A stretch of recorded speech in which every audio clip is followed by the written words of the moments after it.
Olá pessoal, eu sou a Carla, estudante de Engenharia Florestal da UTF-PR. E eu sou o Franz, também estudante do curso de Engenharia Florestal da UTF-PR. E está no ar mais um episódio do podcast Caminhos da Floresta.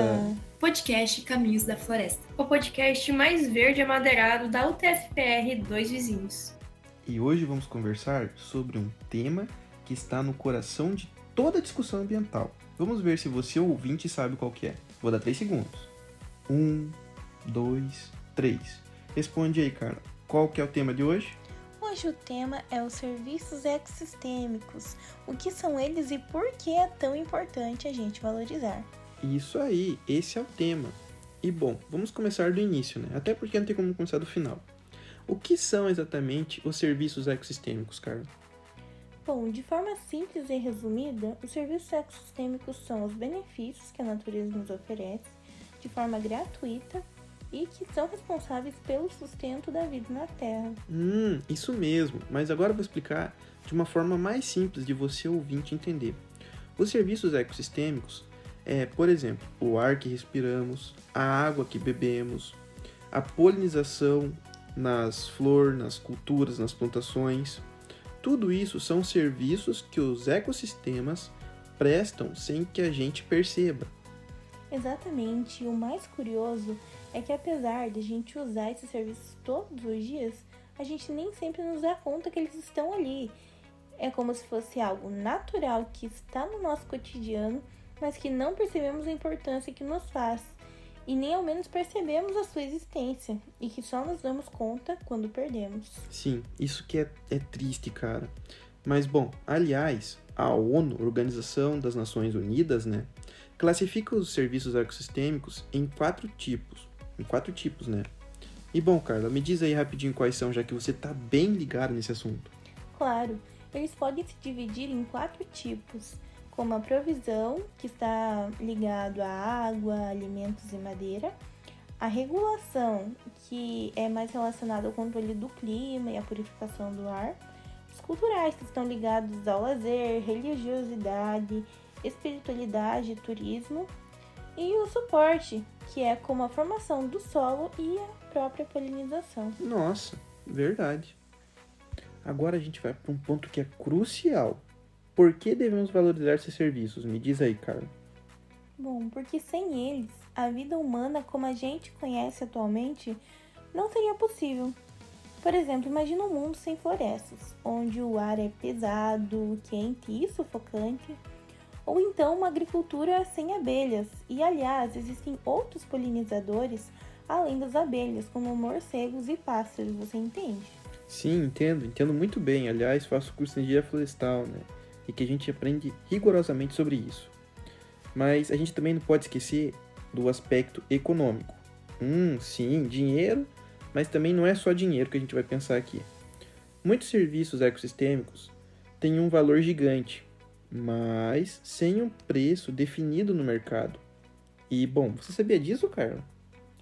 Sim, e um bom exemplo é o da nossa querida floresta amazônica, né?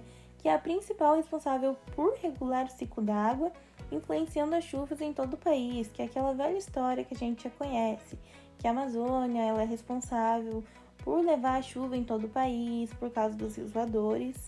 E outro assunto também bem pertinente atualmente, que é o sequestro de carbono.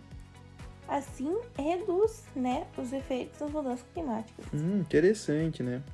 Mas o problema tá aí. O pessoal acha que é gratuito. E sim, de certa forma, é gratuito. Mas não são infinitos. Muito pelo contrário.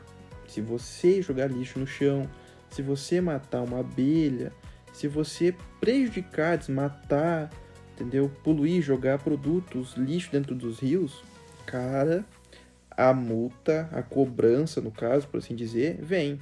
Não é um agiota, não é um policial. Não é esse tipo de cobrança assim que vai vir, né? Falar na língua, mas é questão ambiental. Os dias vão se tornar mais quentes, entendeu? Pois é, e não são. Quando a gente acaba desmatando, poluindo ou destruindo até o ecossistema, a gente está perdendo esse serviço cada vez mais. e muitas das vezes de forma irreversível. Esse é um grande problema. Bom, mas agora a gente vai falar, né, Carla? Como podemos, na prática, valorizar os serviços ecossistêmicos? Me diz aí. Bom, existem várias formas de a gente valorizar e uma delas é o pagamento por serviços ambientais, o PSA, tenho certeza que você já ouviu falar. Sim, já ouvi. Mas vamos tentar ver se eu sei direito, né? Me corrija se eu estiver errado.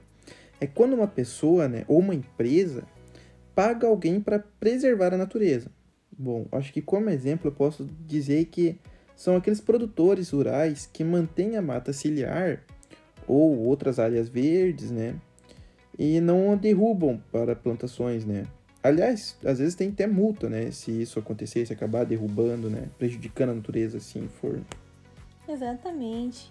Também existem políticas públicas, né, como o ICMS ecológico, que é responsável por repassar mais recursos para municípios que são também responsáveis por proteger o meio ambiente. E também, né, tem a valorização cultural, que é, bom, entra o turismo ecológico, né, a educação ambiental e até a arte inspirada na natureza, que são formas de dar visibilidade a esses serviços ecossistêmicos que estão presentes no nosso cotidiano. Mas você tem que ter uma noção, né? Você tem noção, Carla, o quão grande essas atividades devem ser para darmos um mínimo de visibilidade a algo que está no nosso cotidiano? Você tem que ver que existem diversas campanhas, mas o pessoal às vezes não se interessa. Aí que está um problema, né? Sim, realmente. E a gente sabe que ainda temos muitos outros desafios pela frente, né? Mas não tenha nenhuma sombra de dúvida, com toda certeza, Carla. E um deles é a falta de informação. Nossa, isso daí, por mais que esteja celular, vídeos, enfim, inúmeras formas de divulgarmos, né? As pessoas acabam não prestando muita atenção. E, bom, não sabem o que são os serviços ecossistêmicos ou por que eles devem ser protegidos. E também vale ressaltar o desafio da integração entre a economia e a ecologia, né? Que é onde a natureza precisa entrar nas decisões econômicas como se fosse um ativo invisível. Mas o lado bom, né, é que a valorização já está acontecendo. Tem cada vez mais pesquisas, políticas públicas e até mesmo projetos sustentáveis que estão em andamento, tudo para beneficiar aquelas pessoas que praticam essas boas ações, que não prejudicam o meio ambiente. Então fica aqui o nosso recado. A natureza não é só um cenário bonito, ela trabalha por nós todos os dias. E, bom, cabe a nós reconhecer esse trabalho, né? E garantir que ele continue existindo.